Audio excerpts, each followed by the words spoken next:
Kishan ji, अरबत health care के इस show में आपका स्वागत है। आज हम आपसे जेनरिक मेडिसिन के बारे में जानना चाहते हैं। इसी कड़ी में मेरा पहला सवाल यह है कि जेनरिक मेडिसिन क्या है? जेनरिक मेडिसिन ऐसी मेडिसिन होती हैं जो ऑलरेडी मार्केट में किसी ब्रांड नेम के साथ बिक रही होती हैं, यानी कि जेनरिक मेडिसिन जो है अपने ओरिजिनल ड्रग नेम से बिकती हैं। जैसे एग्जांपल ले लीजिए आप पैरासीटामोल की। पैरासीटामोल कई ब्रांड नेम से आती है, जैसे कल्पाल हो गई, पैरासिप हो गई, ऐसे अलग अलग कंपनियों के अलग अलग ब्रांड हैं। लेकिन जो जेनरिक मेडिसिन होती है वो उसमें जो ड्रग होता है उसका सीधा जेनरिक नेम मेंशन होता है, यानी कि आप पैरासीटामोल अगर लेंगे तो उस पर पैरासीटामोल मेंशन होगा, ना कि उसके ब्रांड नेम। ये ब्रांडेड मेडिसिन से सस्ती होती हैं। ये वैसे ही काम करती हैं जैसे आपकी ब्रांडेड मेडिसिन काम करेगी, क्योंकि उनमें जो ड्रग होता है वो सेम होता है और सेम क्वांटिटी में होता है। कृपया करके जेनरिक मेडिसिन के बारे में हमें थोड़ा विस्तार से बताइए। जी बिल्कुल। हमारे यहाँ लोगों को जो है कुछ टर्म है जिनमें कंफ्यूजन रहती है, जैसे कि पेटेंट ड्रग मेडिसिन या ब्रांडेड मेडिसिन या जेनरिक मेडिसिन। तो बारी बारी से हम हर एक को डिस्कस करेंगे और आपको बताएंगे कि होते क्या है सब। पहला है पेटेंट ड्रग। हम कोई भी मेडिसिन यूज़ करते हैं उसके अंदर एक एक्टिव इंग्रेडिएंट होता है या एक मेन कंपोनेंट होता है जिसका कुछ थेराप्यूटिक एक्शन होता है। बाकी सब एक्सपिएंट कहलाते हैं, यानी एडिटिव होते हैं। तो उस एक्टिव इंग्रेडिएंट या उस ड्रग की डिस्कवरी के लिए कंपनियां या कोई पर्सन है बहुत रिसर्च करती है, सालों रिसर्च करती हैं, तब एक जो है एक्टिव इंग्रेडिएंट निकल के आता है कि हाँ इसका कुछ थेराप्यूटिक एक्शन है। जैसे मान लीजिए पैरासीटामोल है। पैरासीटामोल जो है बुखार को कम करती है, एंटीपायरेटिक है। इसको डिस्कवर करने में कई साल लगे थे और जो है काफ़ी क्लिनिकल इसके ट्रायल हुए। ये 1852 में इसका क्लिनिकल ट्रायल हुआ, फिर 1891 में इसका क्लिनिकल ट्रायल हुआ और फिर मार्केट में कई नामों के साथ आने लगी।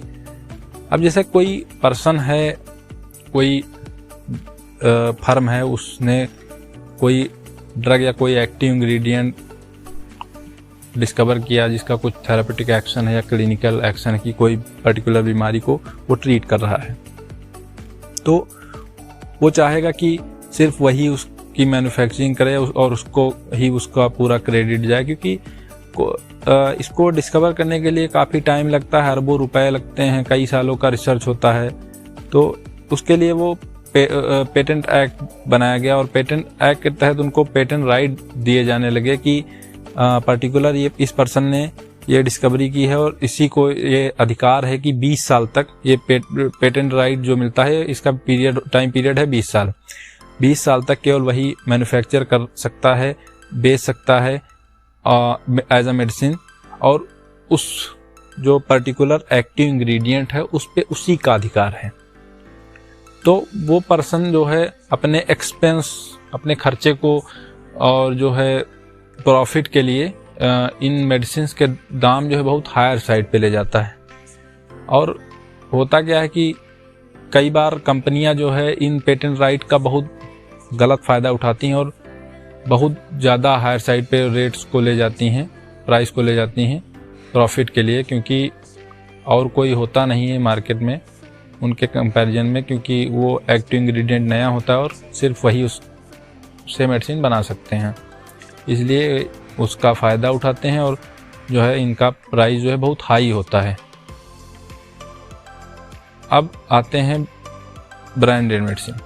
अब ब्रांडेड मेडिसिन या जेनरिक मेडिसिन दोनों लगभग सिमिलर टॉपिक्स हैं, तो मैं दोनों को कोलैबोरेट करके बताता हूँ। जैसे कि मान लीजिए 20 साल का पीरियड किसी कंपनी का, आप पैरासीटामोल को एज एग्जाम्पल ले लीजिए कि किसी कंपनी का जो है पेटेंट था वो समाप्त हुआ और अब उस मेडिसिन को कोई भी कंपनी जो है अपने ब्रांड नेम के साथ बेच सकती है, कैसे भी बेच सकती है, यूज कर सकती है एज अ मेडिसिन बनाने के लिए।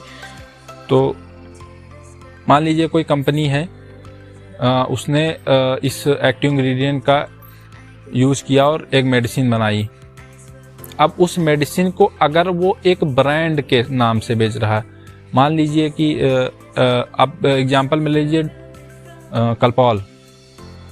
कल्पाल को Johnson and Johnson mobile consumer health care बनाती है, जो मतलब ये कंपनी इसको इस एक्टिव इंग्रेडिएंट के साथ, पैरासीटामोल के साथ एक मेडिसिन बनाती है, उसको नाम देती है कलपॉल।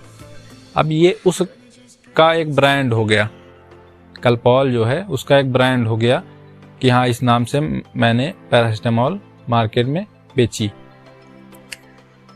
अभी कोरोना में एक मेडिसिन काफ़ी यूज हुई, डोलो जो है, डोलो को माइक्रोलैब्स लिमिटेड बनाती है। अब इसने डोलो में भी एक्टिव इंग्रेडिएंट पैरासीटामोल है, मतलब साल्ट जो उसका है वो पैरासीटामोल ही है। अब चाहे वो डोलो हो, पैरासीटामोल हो या कलपॉल हो, काम सबका एक ही है कि वो बुखार ही कम करेगी।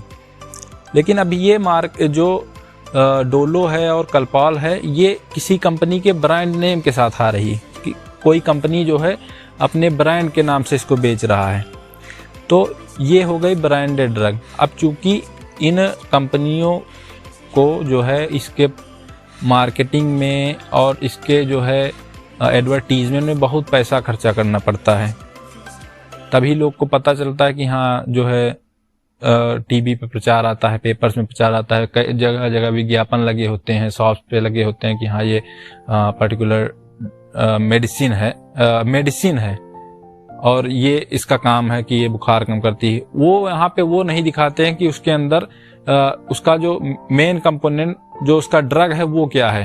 अब उसका ड्रग पैरासीटामोल ही है, मतलब वो करेगी, चाहे आप डोलो खाइए चाहे कलपॉल खाइए, वो करेगी बुखार ही कम। लेकिन अब अलग अलग ब्रांड का अपने अपने हिसाब से वो बेच रही हैं अपने कलर और शेप में।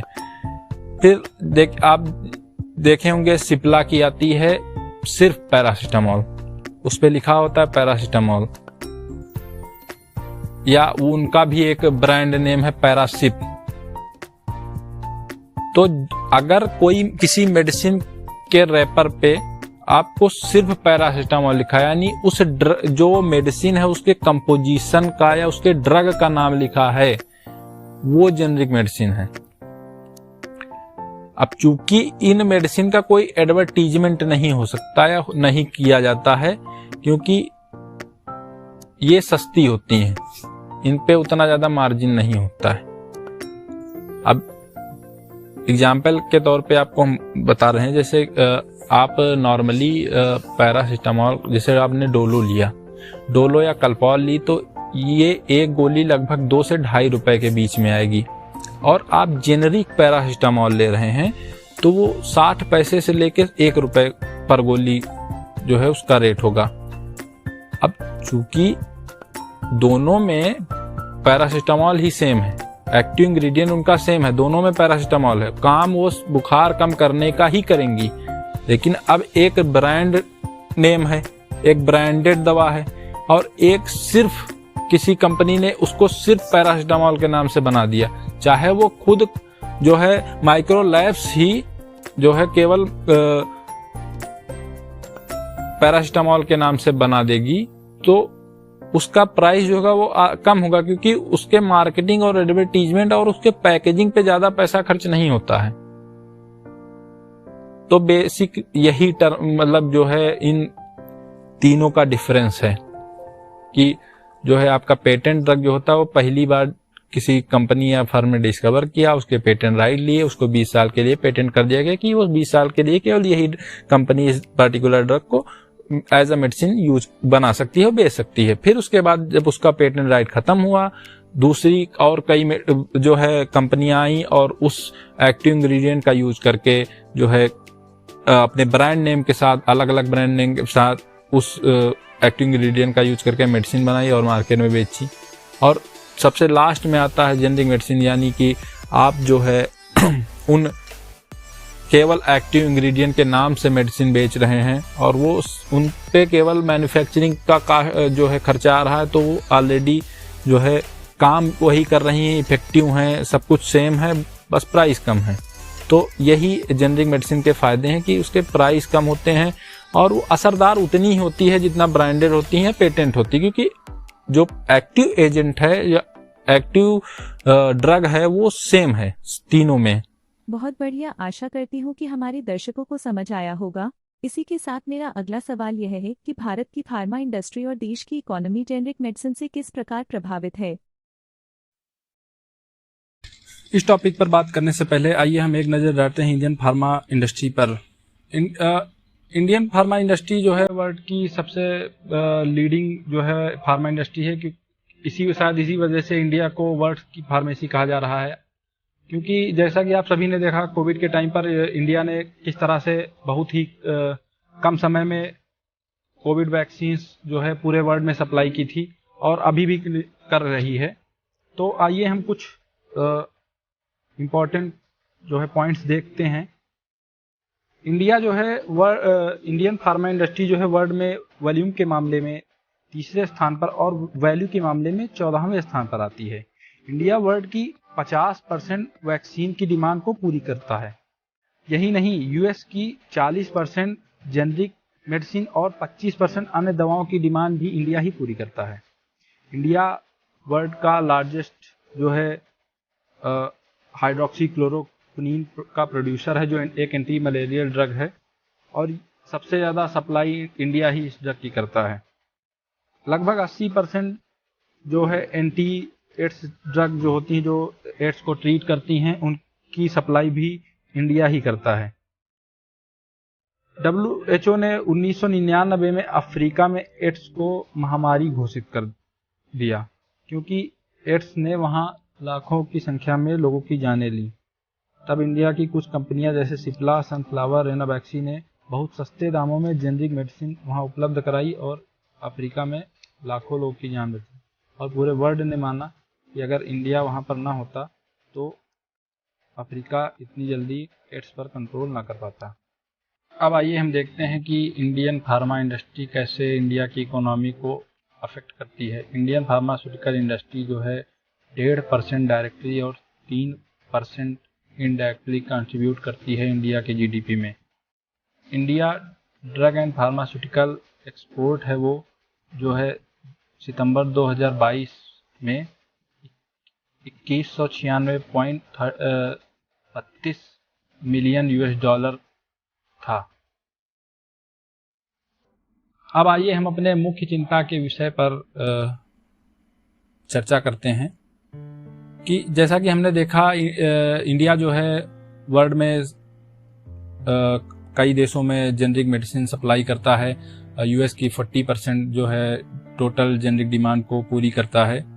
लेकिन अगर बात करें हम इंडिया के हेल्थ सेक्टर की, तो उसकी जो है दशा बहुत ही खराब है, क्योंकि कुछ रिपोर्ट्स के अकॉर्डिंग हम देखते हैं, जैसे कि नेशनल फार्मास्यूटिकल प्राइसिंग अथॉरिटी की एक रिपोर्ट थी, जिसके अनुसार ये बताया गया था कि 55% हॉस्पिटल का बिल अकेले दवाओं का होता है। इंडिया में जो हॉस्पिटल का बिल होता है उसमें केवल 55% केवल दवाएं होती हैं। भारत में हर साल 55 मिलियन लोग हेल्थ पर खर्च होने वाले जो अपने एक्सपेंस की वजह से गरीबी रेखा के नीचे चले जाते हैं। WHO ने भी एक रिपोर्ट दी थी जिसमें 2.5% पीपल जो हैं अप्रॉक्स इंडिया के, वो हर साल गरीबी रेखा के नीचे जा रहे हैं, केवल अपने हेल्थ एक्सपेंसेस के वजह से, मतलब हेल्थ पे होने वाले खर्चे की वजह से। इंडिया का फार्मास्यूटिकल बाजार लगभग 1 लाख करोड़ का है, जिसका 90% हिस्सा सिर्फ ब्रांडेड मेडिसिन है। इनमें सबसे ज़्यादा खर्चा गांव में होता है, क्योंकि गांव में लोग इतना ज़्यादा अवेयर नहीं होते हैं इन चीज़ों के बारे में। और जैसा कि आप सभी देख रहे हैं कि ज़्यादातर आज जो हमारे यहाँ आसपास, मतलब जो कम्युनिटी हेल्थ सेंटर्स हैं या जो और भी डॉक्टर्स हैं या फार्मेसीज़ हैं, वो ज़्यादातर ब्रांडेड मेडिसिन का यूज़ कर रही हैं। वो इसको जेनरिक मेडिसिन का यूज़ करना ही नहीं चाहते, क्योंकि जेनरिक मेडिसिन पर मार्जिन कम होती है और प्रॉफिट कम होता है। और जेनरिक मेडिसिन बहुत सस्ते दामों पे उपलब्ध होती हैं, इसलिए जो है जेनरिक मेडिसिन का यूज़ जो है इंडिया में बहुत कम हो रहा है, और इसकी बहुत ज़्यादा एडवर्टीजमेंट भी नहीं किया जा रहा है कि लोग जो है जेनरिक मेडिसिन यूज़ करें। अब आप इस चीज़ से सोच सकते हैं कि लगभग जो है 70% जो यूएस उसका टोटल मेडिसिन कंजम्पशन है। एक एग्जाम्पल से आप समझिए कि जो कोलेस्ट्रॉल घटाने की दवा एस्ट्रोवेस्टाटिन 10 मिलीग्राम में यदि ब्रांडेड में आप लेंगे तो उसकी साल भर की खुराक लगभग 2300 रुपये की होगी। लेकिन अगर वही दवा आप जेनरिक मेडिसिन लेंगे, जेनरिक दवा लेंगे तो केवल 365 रुपये की होगी। गरीब हो या अमीर, ये अंतर जो है बहुत बड़ा है। और गंभीर दवाइयाँ जैसे पेट से जुड़ी बीमारियाँ, किडनी, यूरिन बर्न, दिल संबंधी रोग, न्यूरोलॉजी, डायबिटीज और ऐसी गंभीर बीमारियों में जो है ब्रांडेड और जेनरिक की कीमत में लगभग 500 गुना तक का अंतर देखने को मिलता है। उदाहरण के तौर पर अगर आप देखें तो अगर एक मिर्गी की एक कंपनी है जिसकी मिर्गी की दवा लगभग उसकी जो ब्रांडेड दवा हो वो 75 रुपये की आती है, जबकि उसी सेम कंपनी की जेनरिक मेडिसिन जो है वो सिर्फ 5 रुपये की आती है। अब 5 रुपये और 75 रुपये में आप जो है अंतर कर सकते हैं। आपने बहुत अच्छे से समझाया। आशा करती हूँ कि हमारे दर्शकों को समझ आया होगा। इसी के साथ मेरा अगला सवाल यह है कि जब जेनरिक मेडिसिन के इतने फायदे हैं तो सरकार इसके लिए क्या कदम उठा रही है और हमारे दर्शक इसका लाभ कैसे उठा सकते हैं? आइए जानते हैं कि गवर्नमेंट ने जेनरिक मेडिसिन को बढ़ावा देने के लिए क्या कदम उठाए। 2017 में सेंट्रल गवर्नमेंट ने डॉक्टरों से अपील की कि आप पर्चों में ब्रांडेड दवा के स्थान पर जेनरिक नेम लिखें या जेनरिक मेडिसिन लिखें। उसके बाद मेडिकल काउंसिल ऑफ इंडिया ने हेल्थ कम्युनिटी को 2016 की अधिसूचना का पालन करने को कहा, जिसमें भारतीय चिकित्सक परिषद ने अधिनियम 2002 के खंड 105 में संशोधन किया। इस संशोधन के अनुसार इसके साथ मतलब संशोधन में ये किया गया था कि जो डॉक्टर्स हैं वो अपने पर्चों में ब्रांड नेम ना लिख के उसका मेडिसिन का जेनरिक नेम लिखेंगे। इससे आपको या दर्शकों को ये राइट्स मिलते हैं कि आप अपने डॉक्टर से कह सकते हैं कि आप जो है ब्रांडेड नेम ना लिखिए, आप जेनरिक नेम लिखिए, दवाओं का ओरिजिनल नेम लिखिए। इसी अधिनियम के तहत ये भी कहा गया था कि आप दवाओं का नाम जो है कैपिटल लेटर में लिखिए, ताकि जो मरीज है उसको पता चल सके कि दवा में क्या लिखा गया है। डॉक्टर जैसे देखा गया है कि डॉक्टर उल्टा सीधा लिख देते हैं, जो केवल डॉक्टर और फार्मेसी वाला ही उस लैंग्वेज को समझ पाता है। लेकिन इस अधिनियम के तहत ये कहा गया था कि डॉक्टर जो है वो कैपिटल लेटर में जेनरिक नेम लिखें, ताकि मरीज को भी पता चल सके कि डॉक्टर ने क्या लिखा था।